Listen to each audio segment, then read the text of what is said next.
Hello students, मैं प्रदीप चौधरी और आप लोग इस YouTube चैनल पर पढ़ रहे हैं फिजिक्स।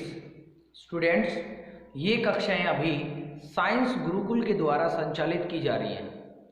स्टूडेंट्स, अगर आप साइंस गुरुकुल से जुड़ना चाहते हैं और मुझसे जुड़ना चाहते हैं तो इस चैनल को पहले कर लें आप सब्सक्राइब, ताकि आप इस YouTube चैनल का फ़ायदा ज़्यादा से ज़्यादा उठा सकें। स्टूडेंट्स देखिए, आज हम बात करने वाले हैं कक्षा 11 के किसी टॉपिक की। कक्षा 11 के अंदर हम भौतिक जगत एवं मापन चैप्टर पढ़ रहे थे। भौतिक जगत एवं मापन चैप्टर के अंदर जो लास्ट वीडियो था हमारा, उस लास्ट वीडियो में मैंने आपको समझाया था विमा क्या होती है, विमीय सूत्र क्या है, विमीय समीकरण क्या है, इसके अलावा विमीय समांगता का नियम क्या है और विमाओं से संबंधित कुछ महत्वपूर्ण बिंदु मैंने बताए थे। यानी विमाओं से संबंधित आपको कुछ नियम समझाए थे कि विमा लिखी कैसे जाती है, उसके लिए क्या क्या नियम लागू होंगे, इन सब चीज़ों के बारे में बात की है। उम्मीद करता हूँ आपने वो वीडियो देखा होगा। अगर वो वीडियो आपने नहीं देखा है तो मेरे चैनल को सब्सक्राइब करके पीछे जा करके उस वीडियो को जरूर देखें, क्योंकि आज जो मैं पढ़ाने जा रहा हूँ वो आपको और भी अच्छे से तब समझ में आएगा जब आप उस वीडियो को देखेंगे, वरना तो वैसे भी समझ में आएगा। देखिए स्टूडेंट्स, आज मैं आपको पढ़ाने वाला हूँ विमीय सूत्र। यानी जो विमीय सूत्र है, विमा है, किसी भी भौतिक राशि की जो विमा है वो किस प्रकार से लिखी जाती है। स्टूडेंट्स, ज़्यादातर जो स्टूडेंट्स हैं वो विमीय सूत्र को रटने की कोशिश करते हैं, लेकिन मैं आज आपको इस वीडियो में विमीय सूत्र को बनाना सिखाऊंगा कि हम किस प्रकार से विमाओं को फॉर्मूले के आधार पर बना सकते हैं, जिससे आपको रटना नहीं पड़ेगा। तो देखिए स्टूडेंट्स, इस चीज से पहले, विमीय सूत्र बनाने से पहले आपको एक छोटी सी चीज मैं याद दिला देता हूं। देखिए स्टूडेंट्स, जब भी कभी द्रव्यमान होगा तो द्रव्यमान का जो मूल मात्रक होगा उसे आप कैपिटल एम से लिखेंगे। लंबाई का जो मूल मात्रक होगा उसे कैपिटल एल से लिखेंगे और समय का जो मूल मात्रक होगा उसे आप कैपिटल टी से लिखेंगे। यानी कि जब आप विमीय सूत्र को लिखते हैं तो आप इस प्रकार से लिखते हैं, बड़े कोष्टक में एम, एल और टी, और इन पर लगेंगी घात। ठीक है स्टूडेंट्स। अब देखिए स्टूडेंट्स, कुछ विमीय सूत्र ऐसे भी होंगे जिनमें एम, एल, टी के अलावा एसआई पद्धति के मात्रक भी आएंगे। करेक्ट। तो उस समय जब एसआई पद्धति के मात्रक आएंगे तो एसआई पद्धति के मात्रक के जो प्रतीक चिन्ह हैं उनका उपयोग किया जाएगा विमीय सूत्र लिखने में। तो स्टूडेंट्स, अब हम देखते हैं, अब हम कुछ भौतिक राशियां लेते हैं और उनके विमीय सूत्र बना करके देखते हैं। ठीक है स्टूडेंट्स,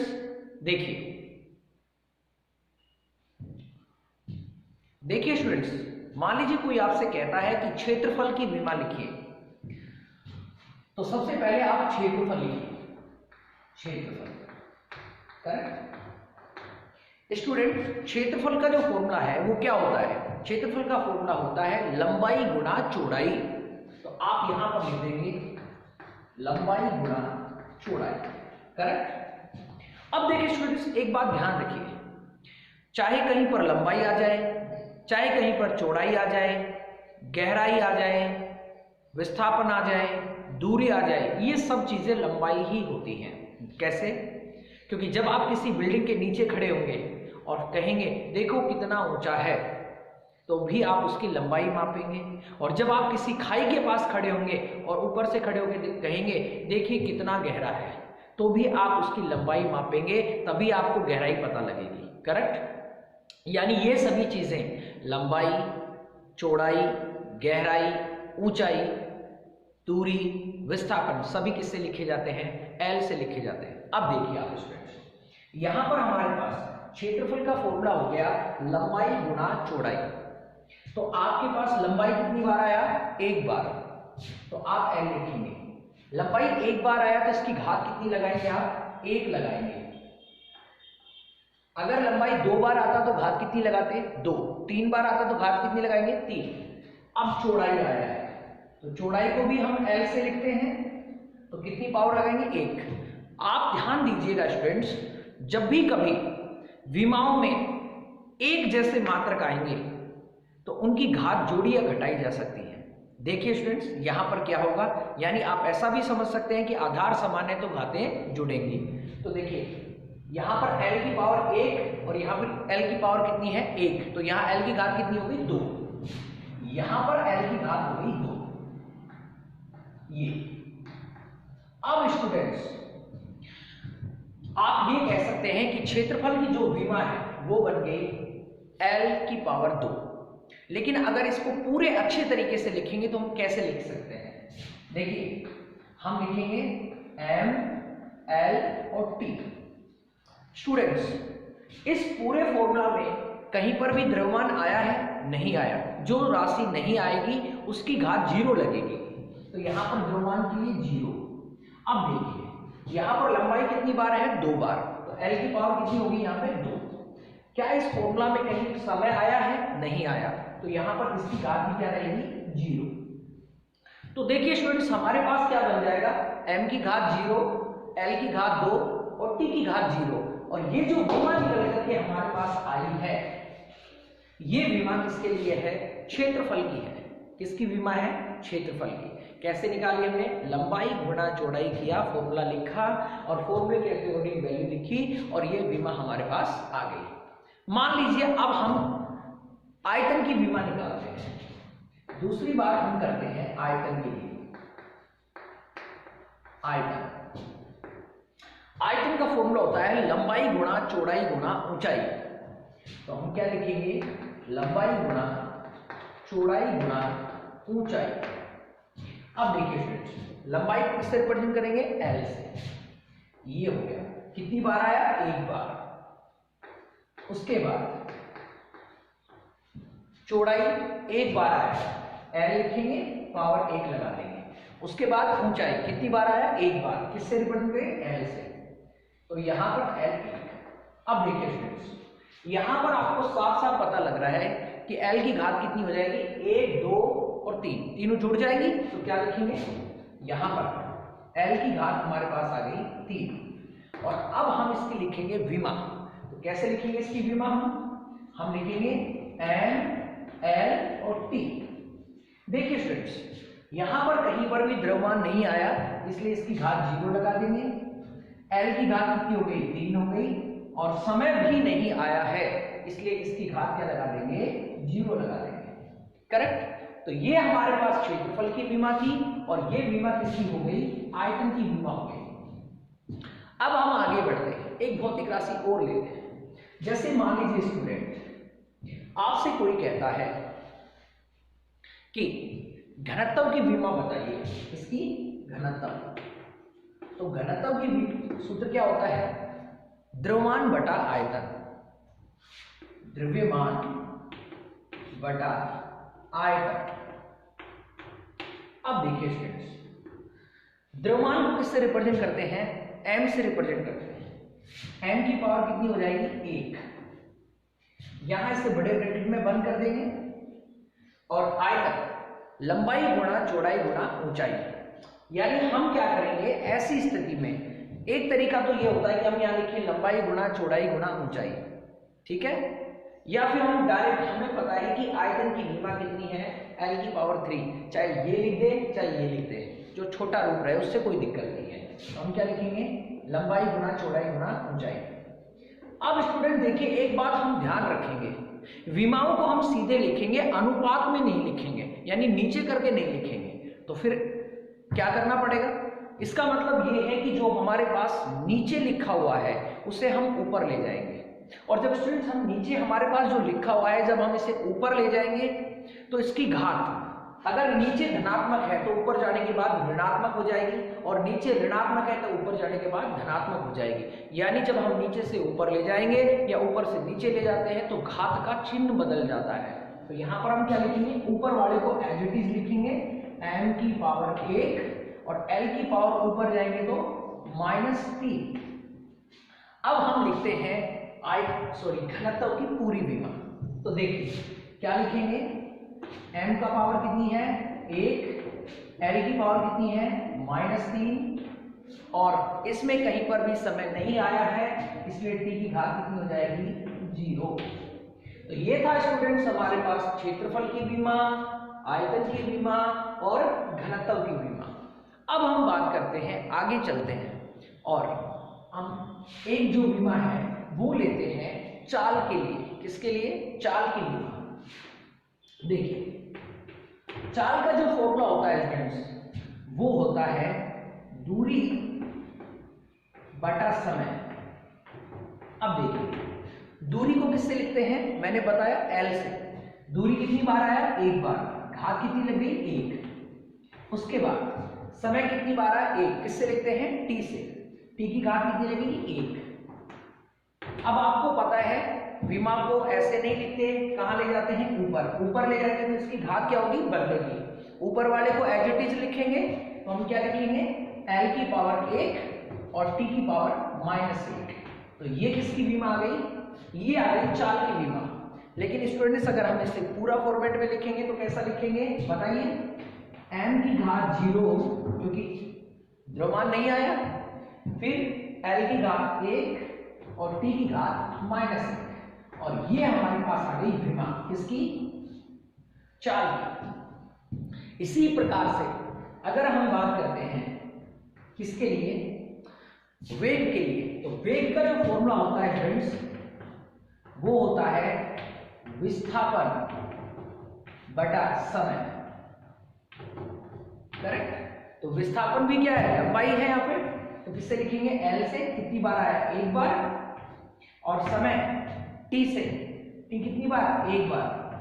कहां ले जाएंगे? ऊपर ले जाएंगे हम। जब ऊपर ले जाएंगे तो क्या लिखेंगे बताना? L की घात 1 और T की घात ऊपर जाने के बाद -1। अब देखिए स्टूडेंट्स ये विमा, चाल की जो विमा है वो वेग के जैसी ही आ गई, इसलिए आप कंफ्यूज नहीं होंगे। 2, 3, 4, 5 चाहे कितनी भी भौतिक राशि ऐसी हो जिनकी विमीय सूत्र एक जैसे हो सकते हैं, कोई दिक्कत नहीं है। आप ऐसा मत सोचना कि 2 भौतिक राशियों के या 3 भौतिक राशियों के विमीय सूत्र एक जैसे हो गए तो ये सर कहीं गलती तो नहीं होगी, ऐसा कुछ नहीं है। देखिए अब हम क्या करेंगे? इसको सही फॉर्मेट में लिखेंगे और क्या लिखेंगे? m की घात 0, L की घात 1 और T की घात -1 और ये हमारे पास क्या मिल गया? इसका विमीय सूत्र। तो अभी तक हमने किस किस की विमा पढ़ ली? क्षेत्रफल की, आयतन की, घनत्व की, चाल, वेग। अब हम बात करते हैं, मान लीजिए त्वरण की विमा आपसे पूछी जाएगी। किसके लिए?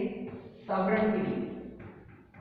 त्वरण की विमा और गुरुत्वीय त्वरण की विमा एक ही लिखी जाएगी। ठीक है? त्वरण को A से रिप्रेजेंट करते हैं और गुरुत्वीय जो त्वरण है आपका, ये सब चीजें आपको छोटी कक्षाओं में आपने पढ़ी भी होंगी, नहीं क्या क्या होते हैं ये, और अगर नहीं पढ़े हैं तो इन सब चीजों को मैं पढ़ाऊंगा भी आपको। तो त्वरण या गुरुत्वीय त्वरण का फॉर्मूला क्या होता है? हम क्या लिखेंगे?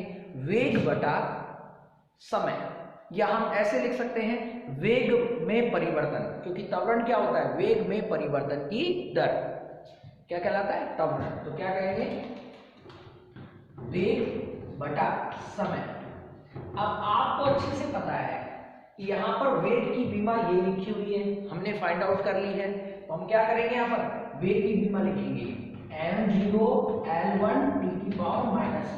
करेक्ट? और नीचे समय कितना लिखा हुआ है? T1। तो यहाँ T की पावर कितनी आ जाएगी? 1। अब आपको पता है आप नीचे नहीं लिख सकते हैं, तो नीचे नहीं लिख सकते हैं तो क्या करेंगे? ऊपर वाले को एज इट इज रखेंगे और नीचे वाली पावर को ऊपर ले जाएंगे। तो आप कैसे लिखेंगे बताना जरा? आप लिखेंगे m की घात 0, L की घात 1। अब देखिए स्टूडेंट्स, ये जो T की घात है पहले ही माइनस में है, और जब नीचे वाली प्लस की घात ऊपर जाएगी तो वो भी माइनस में हो जाएगी। तो कितनी हो जाएंगी? -2, यानी m0 L1 T की पावर -2। और ये विमा किसकी आ गई स्टूडेंट्स? ये विमा हमारे पास आ गई त्वरण की। ठीक है स्टूडेंट्स, उम्मीद करता हूं ये आपको समझ में आ रहा होगा। अभी मैं और भी बहुत सारे ऐसे एग्जाम्पल लूंगा जिससे आपको विमीय जो सूत्र है वो बिल्कुल अच्छे से बनाने आ जाए। ठीक है स्टूडेंट्स? देखिए स्टूडेंट्स, अब अगली भौतिक राशि हम ले रहे हैं बल। मान लीजिए बल की विमा आपसे पूछी जाती है। स्टूडेंट ध्यान रखिएगा, बल की जो विमीय सूत्र है वो बहुत सारी विमीय सूत्र में काम आती है, बहुत जगह काम आती है, तो इसलिए इसको जरूर याद करेंगे अच्छे से। अब देखिए बल की बात करें तो बल का जो फॉर्मूला होता है वो आपने पढ़ा भी होगा न्यूटन की गति के द्वितीय नियम में, F बराबर ma, यानी द्रव्यमान गुणा त्वरण। बल का जो फॉर्मूला है वो है बल बराबर द्रव्यमान गुणा त्वरण। अब देखिए स्टूडेंट्स, आपको पता है कि जो द्रव्यमान है उसको हम किससे लिखेंगे, m1 से लिखेंगे। m से लिखेंगे, एक बार आया है तो उसे पावर लगा देंगे। अब देखिए स्टूडेंट्स, एक चीज है, अगर मान लीजिए आपको त्वरण की विमा ध्यान है तो यहां आप डायरेक्ट त्वरण की विमा रख सकते हैं, जिससे आपको और आसान हो जाएगा। इसलिए शुरुआत में 10-20 विमाएं आप अच्छे से याद कर लें, तो फिर वो क्या होगा कि आगे की विमाएं आप बना सकते हैं। देखिए त्वरण जो है उसकी विमा क्या होती है, अभी हमने सोल्व किया था, क्या था, m0 L1 (t⁻²). तो देखिए स्टूडेंट्स, यहां पर हमारे पास क्या हो जाएगा, इसकी विमा आपको पता आधार समान है तो खाते जोड़ेंगे, तो क्या करेंगे, m की पावर आ गई 1, ठीक है, L की पावर कितनी आ गई 1 और t की पावर कितनी आ गई -2, ठीक है। ये थी हमारे पास बल की विमा। अब मान लीजिए स्टूडेंट्स, कई बार कुछ बच्चे ऐसे होते हैं जिन्हें ये विमा याद नहीं रहेगी। मान लीजिए कोई ऐसी विमा है जो आपको याद नहीं है, तो क्या करना है, देखिए आप बल का जो फॉर्मूला है वो है द्रव्यमान गुणा त्वरण, ठीक है। अब देखिए द्रव्यमान के लिए तो आप जल्दी से लिख देंगे वापस से द्रव्यमान गुणा, अब देखिए त्वरण का जो है वो क्या आएगा, त्वरण का जो फॉर्मूला होता है वो वेग बटा समय होता है, वेग बटा समय। अब हो सकता है आपको ये भी दिक्कत आ जाए कि वेग की भी विमा याद ना हो, तो फिर क्या करना पड़ेगा, देखिए और आगे चले जाइए, द्रव्यमान गुणा ये नीचे समय था, ऊपर मैं किसकी विमा लिख देता हूं, सॉरी फॉर्मूला लिख देता हूं वेग का। तो वेग का फॉर्मूला क्या है, विस्थापन बटा समय, करेक्ट। अब देखिए नीचे 1 लगा देते हैं, तो मैं से इसको क्या लिख सकता हूं बताओ, इसके हिसाब से मैं लिख सकता हूं द्रव्यमान गुणा विस्थापन बटा समय। तो समय का क्या हो जाएगा यहाँ पे स्क्वायर। तो देखिए द्रव्यमान को क्या लिखोगे आप m1, विस्थापन को आप क्या लिखेंगे L, एक बार आया है तो L1, समय कितनी बार आया 2 बार, तो आप क्या लिखेंगे t⁻²। आप पता है नीचे नहीं लिख सकते, कहां ले जाएंगे ऊपर। तो देखिए m की पावर 1 ऊपर ही था पहले से, L की पावर 1 ऊपर ही था, लेकिन जब हम t को ऊपर ले जाएंगे तो इसकी जो पावर प्लस में है वो ऊपर जाने के बाद किसकी हो जाएगी, माइनस की हो जाएगी, तो t की पावर -2। देखिए अगर हम स्टूडेंट्स कुछ छोटी छोटी विमाएं अगर हमें याद हैं, अगर कुछ छोटी छोटी विमाएं हमें याद हैं, तो हम इस प्रकार से किसी भी भौतिक राशि की विमा सोल्व कर सकते हैं। अगर हमें स्टूडेंट्स छोटी छोटी विमाएं भी याद नहीं हैं, तो फिर क्या करना पड़ेगा, फिर आपको इस प्रकार से खोलना पड़ेगा, जैसे द्रव्यमान गुणा त्वरण, फिर द्रव्यमान का द्रव्यमान लिख लिया, त्वरण का फॉर्मूला हमने लिख दिया वेग बटा समय, फिर वेग की भी ध्यान नहीं है तो हमने द्रव्यमान का द्रव्यमान, यहाँ वेग का फॉर्मूला विस्थापन बटा समय, द्रव्यमान आ गया, विस्थापन बटा समय स्क्वायर हो गया। तो हम क्या करेंगे m1 इस हिसाब से लिख करके और विमा निकालेंगे। यानी मेरे कहने का मतलब ये है कि अगर छोटी छोटी विमाएं आपको याद हैं तो आप विमीय सूत्र को पुट करके भी आप सोल्व कर सकते हैं, और अगर याद नहीं है तो मैंने आपको दूसरा तरीका भी बता दिया है कि आपको जितना जब तक नहीं विमा आए तब तक फॉर्मूले को खोलते रहना और फिर जब लास्ट में सबसे सिंपल फॉर्म बन जाए तब उनकी जगह MLT रख देना और उसकी विमा फाइंड आउट कर लेना। देखिए स्टूडेंट्स, अब हम अगली विमा की ओर चलते हैं।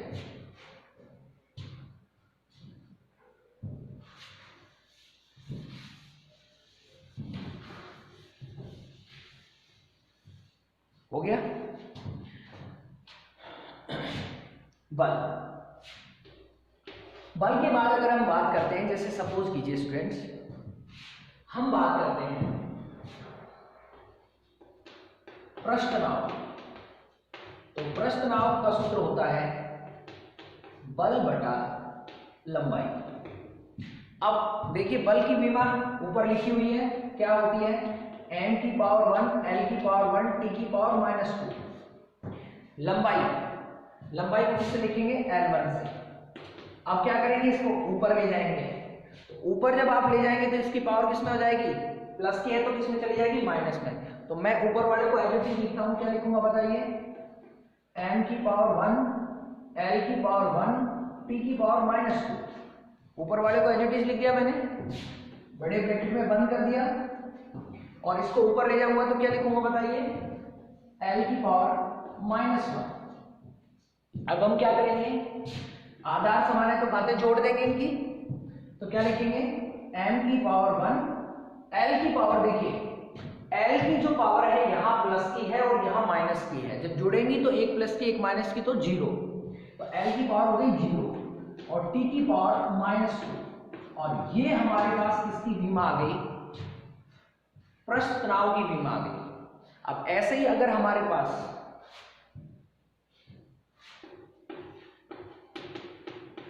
बल नियतांक की विमा पूछी जाए, तो बल नियतांक की विमा क्या होती है, फॉर्मूला बताइए, बल बटा विस्थापन।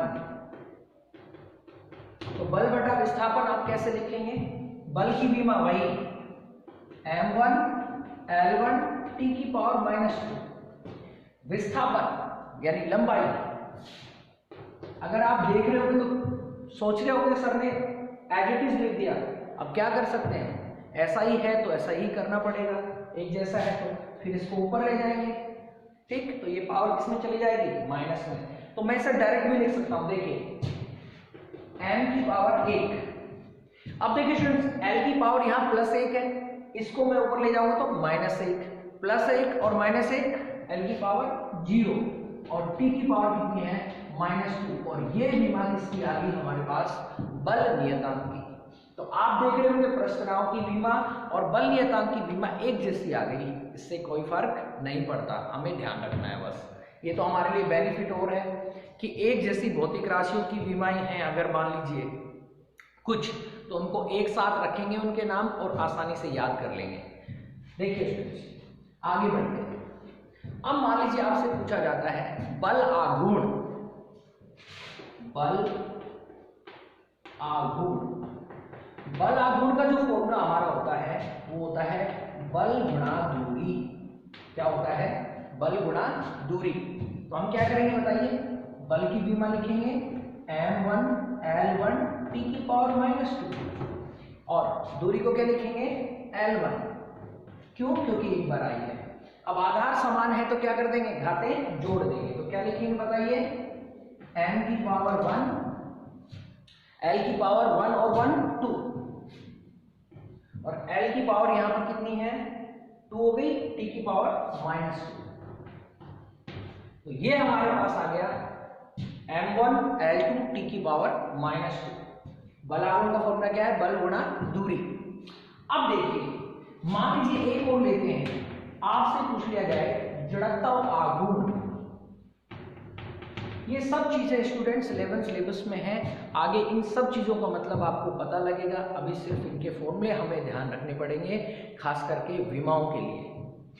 बल आघूर्ण हो गया। अब जड़त्व आघूर्ण। जड़त्व आघूर्ण होता है द्रव्यमान गुणा दूरी स्क्वायर या त्रिज्या स्क्वायर। द्रव्यमान गुणा त्रिज्या या दूरी स्क्वायर लिखते हैं, ठीक है। तो हम क्या करेंगे बताइए, इधर हम इधर लिखेंगे द्रव्यमान को लिखेंगे m की पावर 1 और त्रिज्या यानी दूरी तो क्या लिखेंगे स्टूडेंट्स, l की पावर 2। तो ये विमा क्या बन जाएगी हमारी, बताइए, n की पावर 1, l की पावर 2 और t की पावर 0। क्यों? क्योंकि इसमें समय नहीं था, इसलिए इसकी पावर हमने 0 लगा दी है। तो ये भौतिक राशियां हमारे पास आ गई।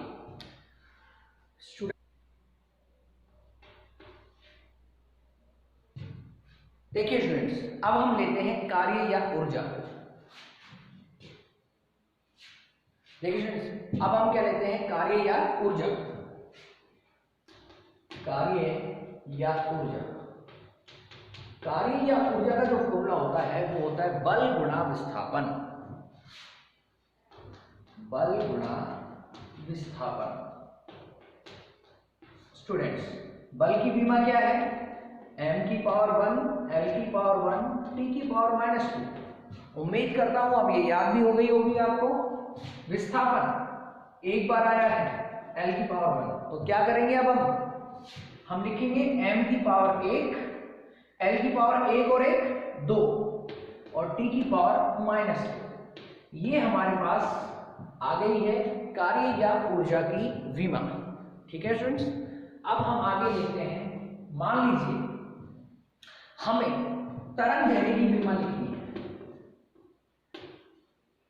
तरंग दैर्घ्य, तो तरंग दैर्घ्य क्या होता है, क्रमागत दो सुरंग तथा गर्तों के मध्य की दूरी क्या कहलाती है, तरंग दैर्घ्य। ये आपने कक्षा 9 में पढ़ा होगा। देखिए ऐसे, ये ऐसे चलता है तो इसको बोलते हैं सुरंग, इसे बोलते हैं गर्त, ये भी सुरंग हो गया और ये हमारे पास हो गया गर्त। तो लगातार दो सुरंगों के बीच की दूरी भी तरंग दैर्घ्य कहा जाती है और लगातार दो वृत्तों के मध्य की दूरी भी तरंग दैर्घ्य कहलाती है, वेवलेंथ। क्रमागत दो सुरंगों के मध्य की दूरी या क्रमागत दो वृत्तों के मध्य की दूरी तरंग दैर्घ्य यानी दूरी है। तो इसकी विमा हम कैसे लिखेंगे स्टूडेंट्स,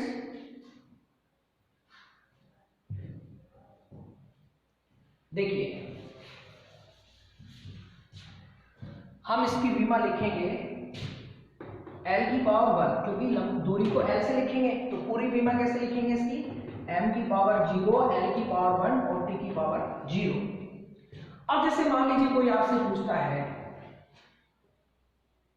आवर्तकाल की विमा बताइए। आवर्तकाल, देखो स्टूडेंट्स, आवर्तकाल क्या होता है, किसी वस्तु या पिंड के द्वारा एक चक्कर पूरा करने में लगा समय, चाहे वो चक्कर छोटा हो चाहे वो बड़ा हो, उसे कहते हैं आवर्तकाल। जैसे सूर्य के चारों ओर पृथ्वी चक्कर लगाती है तो वो उसका एक चक्कर पूरा करने में जो समय लगा वो आवर्तकाल कहलाएगा। अगर मैं स्कूल को चक्कर लगाता हूं तो मेरा कितना टाइम लगता है वो मेरा आवर्तकाल है। हो सकता है मैं किसी टेबल के चारों ओर घूम रहा हूं तो वो मेरा आवर्तकाल है।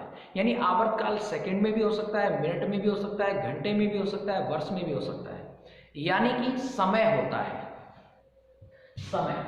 और आपको पता है समय को किससे लिखा जाता है, t से। कितनी बार आया, एक बार। तो आवर्तकाल की जो विमा होगी आप अच्छे से समझ जाएंगे, m की घात 0। क्यों? क्योंकि m आया नहीं है इसमें सूत्र में। l की घात 0 और t की घात 1। और ये विमा किसकी बन गई, आवर्तकाल की। अब बात करते हैं, कोई आपसे पूछे आवर्ती। आवर्ती के बारे में आपने पढ़ा भी होगा ना, एक सेकंड में या एकांक समय में लगाए गए चक्रों की संख्या आवर्ती कहलाती है। जैसे कोई पंखा एक सेकंड में 20 चक्कर लगाता है तो उसकी आवर्ती कितनी हो गई, 20 हर्ट्ज हो गई। ठीक है, इसका मतलब ये हुआ, अगर कोई हमसे कह दे कि इस वस्तु की या इस उपकरण की आवर्ती 100 हर्ट्ज है, इसका मतलब वो एक सेकंड में अपने 100 चक्कर या 100 दोलन पूरे करता है। ठीक है, तो आवर्ती का जो सूत्र होता है वो दो तरीके से लिख सकते हैं। एक तो हम लिख सकते हैं कंपन बटा समय। ठीक है, कंपन यानी चक्र या दोलन, या फिर हम ऐसे भी लिख सकते हैं 1 बटा आवर्तकाल। करेक्ट। तो एक के लिए कोई विमा नहीं होगी संख्या के लिए, नीचे क्या लिखेंगे 1/t⁻1। कोई मतलब नहीं है, हम आवर्तकाल है, आवर्तकाल समय होता है इसलिए t1 लिखा, इसको कहां ले जाएंगे ऊपर, तो क्या लिखेंगे t⁻⁻1। तो आवर्ती की जो विमा है वो क्या बन जाएगी m⁻0 l⁻0 और t⁻⁻1। ये हमारे पास आवर्ती की विमा बन गई। ठीक है स्टूडेंट्स, अब हम कोई ऐसी भौतिक राशि लेंगे जो विमाहीन होती है। ठीक है, ताकि आपको समझ में आए कि विमाहीन भौतिक राशियों की विमा कैसी होती है। ठीक, इन्हें हटा देता हूं।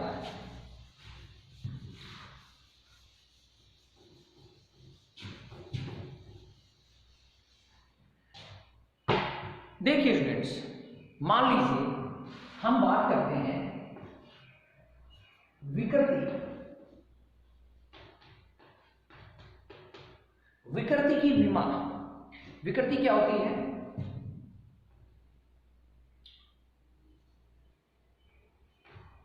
लंबाई में परिवर्तन बटा प्रारंभिक लंबाई। तो देखिए ऊपर भी लंबाई है, नीचे भी लंबाई है, तो हम क्या करेंगे ऊपर ले जाएंगे।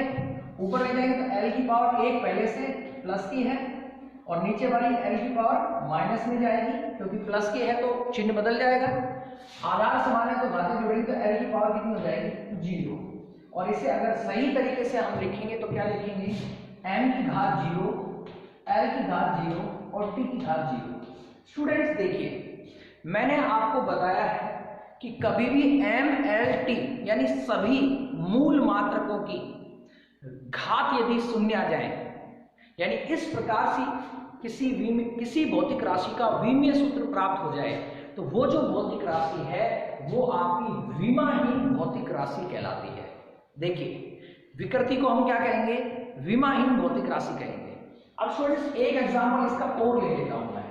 मान लीजिए एक समझने के लिए कोण है, कोण का फॉर्मूला क्या होता है चाप बटा त्रिज्या। तो हम लिखेंगे चाप बटा त्रिज्या, करेक्ट।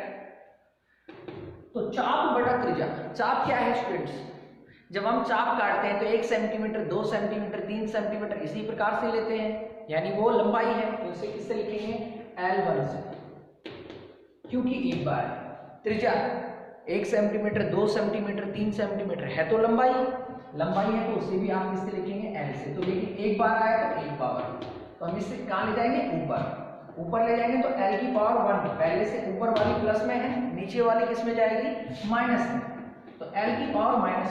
तो हमारे पास l की घात कितनी आ जाएगी 0 आ जाएगी। तो स्टूडेंट्स हम क्या करेंगे बताइए, n की घात 0, l की घात 0 और t की घात 0, करेक्ट। तो ये था हमारे पास ऐसी भौतिक राशि जो विमाहीन भौतिक राशि होती है। ठीक, ये आपको पता चल गया। ऐसे ही विमाहीन में अपवर्तनांक भी जो है वो विमाहीन होता है, आपेक्षिक पारगम्यता विमाहीन होती है, आपेक्षिक घनत्व विमाहीन होता है। इसके अलावा त्रिकोणमितीय फलन जैसे साइन कोस टेन कॉट, ये जितने भी आपके पास आएंगे सभी कैसे होंगे विमाहीन होंगे। अब स्टूडेंट्स देखिए, साधारण MLT की मैंने विमाएं आपको समझा दी, विमाहीन मैंने आपको समझा दी। अब तीसरा जो फॉर्मेट है वो लेने वाला हूं, यानी मैं कोई ऐसी विमा सोल्व करूंगा जिसमें आपको SI पद्धति के मात्रक का उपयोग करना पड़ेगा, करेक्ट। तो देखिए स्टूडेंट्स, ऐसी विमा ले रहा हूं मैं।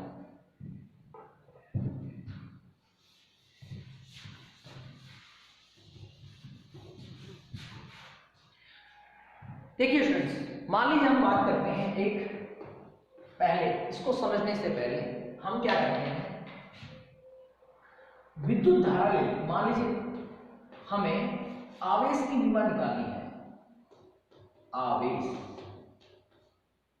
तो आवेश का फॉर्मूला क्या होता है, ये निकालने के लिए हमें विद्युत धारा का फॉर्मूला निकालना पड़ेगा। विद्युत धारा बराबर आवेश बटा समय, I = Q/T।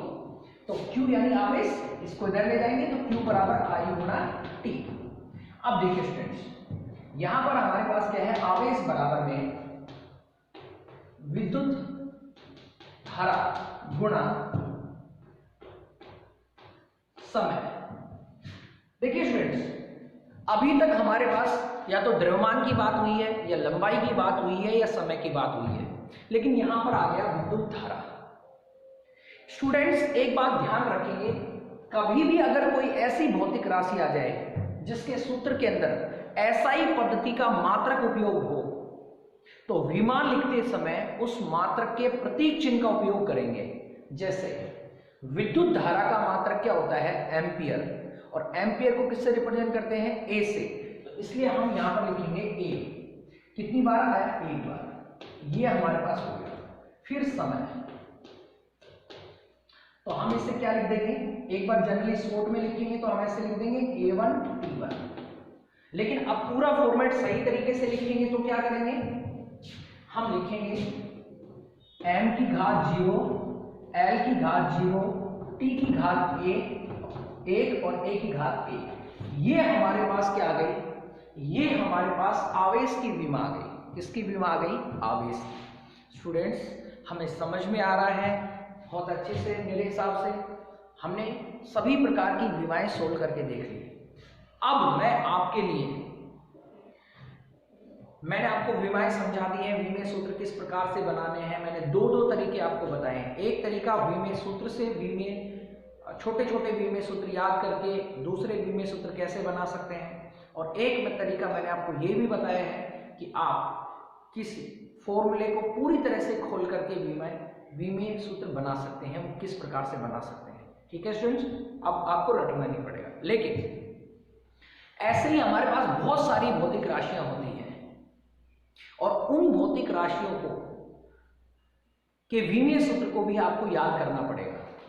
तो याद करना पड़ेगा, तो मैं अब बाकी और बहुत सारी भौतिक राशियां आप की विमा आपको लिख देता हूं, ताकि आपको वो याद कर सकें। और आपको कोई उनको सोल्व करने में दिक्कत आती है तो कमेंट्स बॉक्स में कमेंट्स जरूर करेंगे, और या मुझसे पूछेंगे।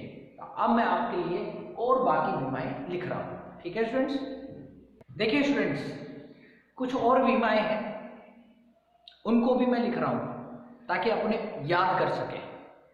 क्योंकि मैंने आपको विमेय सूत्र बनाना सिखा दिया, यानी विमा बनाना सिखा दिया कि कैसे बनाते हैं। अब मुझे उम्मीद है कि आप लोग बाकी सबको बना लेंगे, इसलिए मैंने सूत्र सहित बाकी और लिख दिए हैं। देखिए स्टूडेंट्स, दाब या प्रतिबल की अगर कभी विमा पूछी जाए तो आप सूत्र लिखेंगे दाब या प्रतिबल का बल बटा क्षेत्रफल, और फिर इसकी विमा हो जाएगी m की पावर 1, l की पावर -1 और t की पावर -2।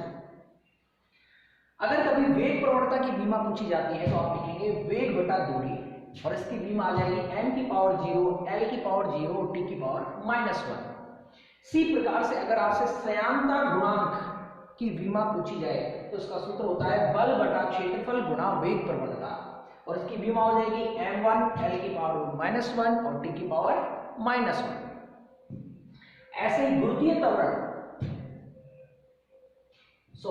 यहां ये है गुरुत्वीय सार्वत्रिक नियतांक, गुरुत्वीय सार्वत्रिक नियतांक, क्योंकि गुरुत्वीय त्वरण की विमा हम पहले डिस्कस कर चुके हैं। इसका जो फॉर्मूला होता है capital G = F(r²) m1 m2। ये F बल है, R दूरी है, स्क्वायर हो गया इसका, ये है द्रव्यमान। ठीक है, ये आपने कक्षा 9 में भी पढ़ रखा होगा, न्यूटन का गुरुत्वीय सार्वत्रिक नियम के हिसाब से फॉर्मूला लगाया होगा। तो ये जो विमा है m की पावर -1, l की पावर 3 और t की पावर -2। फिर हमारे पास बात होती है, मान लीजिए पृष्ठ ऊर्जा घनत्व की। तो पृष्ठ जो ऊर्जा घनत्व है उसका फॉर्मूला होता है ऊर्जा बटा क्षेत्रफल। इसके लिए हमारे पास विमा होगी m की पावर 1, l की पावर 0 और t की पावर -2। अगर कोई आपसे आवेग की विमा पूछता है तो आवेग का सूत्र होता है बल गुणा समय, बल गुणा समय, और इसकी विमा आएगी m की पावर 1, l की पावर 1, t की पावर -1। इसी प्रकार से बोल्ट्जमान नियतांक। स्टूडेंट कुछ शब्द ऐसे आते हैं जो आपको पता नहीं रहते, लेकिन अभी आपको सिर्फ फॉर्मूले ध्यान रखने हैं, क्योंकि ये सारी चीजें 11th के सिलेबस में या 12th के सिलेबस में कहीं ना कहीं आपको पढ़ने को मिलेंगी, और तब आपको और भी आसान लगेंगी। देखिए बोल्ट्जमान नियतांक जो होता है उसका फॉर्मूला होता है ऊर्जा बटा ताप। तो देखिए स्टूडेंट्स, इसमें क्या है, MLT से आगे भी कुछ आ रहा है, क्या, SI पद्धति का मात्रक आ गया। क्यों? क्योंकि ताप का मात्रक क्या होता है, केल्विन। ताप का मात्रक क्या होता है SI पद्धति में, केल्विन। और केल्विन को किससे रिप्रेजेंट करते हैं, K से। तो देखिए स्टूडेंट्स, ऊपर यहां पर हमने ऊर्जा की विमा लिखी हुई है, m की पावर 1, L की पावर 2, T की पावर -2। और जब ताप को किससे रिप्रेजेंट करेंगे, इसके मात्रक केल्विन के प्रतीक चिन्ह से, तो K कहां जाएगा, ऊपर, तो K की पावर क्या जाएगी, -1। ठीक है, अब आगे बढ़ते हैं। ऐसे ही एक और है, जैसे वीन नियतांक आपसे पूछ लिया गया, वीन नियतांक, तो ये इसका फॉर्मूला होता है तरंग दैर्घ्य गुणा ताप। तो तरंग दैर्घ्य को हम क्या बोलते हैं, दूरी L1, और ताप के लिए इसका मात्रक केल्विन K पावर 1, तो m0, L1, T0 और K की पावर 1 हो गया हमारे पास। ठीक है स्टूडेंट्स, इसी प्रकार से हम कुछ और विमाएं मैं आपके लिए लिख देता हूं, ठीक है, ताकि आप उन्हें याद कर सकें। देखिए स्टूडेंट्स, कुछ विमाएं और देख लीजिए आप। तो क्या है, विभव या विभवांतर। विभव या विभवांतर के लिए जो विमा होती है उसका फॉर्मूला है यहाँ पर कार्य बटा आवेश। तो इसकी विमा क्या हो जाएगी, m1, L की पावर 2, T की पावर -3 और A की पावर -1। इसी प्रकार से प्रतिरोध या प्रतिबाधा की विमा पूछी जाती है, तो आप बताएंगे इसके लिए फॉर्मूला क्या होता है, विभवांतर बटा धारा, जिसकी हेल्प से आप विमा बना सकते हैं। m की पावर 1, L की पावर 2, T की पावर -3, A की पावर -2। इसी प्रकार से धारिता, धारिता का फॉर्मूला होता है आवेश बटा विभवांतर, और इसकी विमा होती है m की पावर -1, L की पावर -2, T की पावर 4, A की पावर 2। इसी प्रकार से विद्युत क्षेत्र, विभवांतर बटा दूरी, फॉर्मूला होता है इसका, इसकी विमा हो जाएगी m की पावर 1, L की पावर 1, T की पावर -3 और A की पावर -1। नेक्स्ट, द्विध्रुव आघूर्ण। द्विध्रुव आघूर्ण के लिए फॉर्मूला होता है आवेश गुणा दूरी, तो इसकी विमा है m0, L1, T1 और A की पावर 1। स्टूडेंट्स, इसी प्रकार से और भी बहुत सारी भौतिक राशियां हैं जिनकी विमीय सूत्र हम लिख सकते हैं। ठीक है स्टूडेंट्स, बाकी के आप फॉर्मूलों को प्रैक्टिस करेंगे, क्योंकि मैंने आपको बहुत अच्छे तरीके से विमीय सूत्र बनाना सिखा दिया है। कोई भी विमीय सूत्र आपको पूछना हो तो कमेंट्स बॉक्स में आप कमेंट्स कर सकते हैं। ठीक है स्टूडेंट्स, जो साइंस गुरुकुल से जुड़ा हुआ है उनको बाकी विमाओं के नोट्स भेज दिए जाएंगे, और अगर नहीं जुड़े हैं तो आप वीडियो से नोट्स बना करके काम चलाइए और मेहनत कीजिए। अब हम अगली वीडियो में मिलते हैं अगले टॉपिक के साथ। धन्यवाद।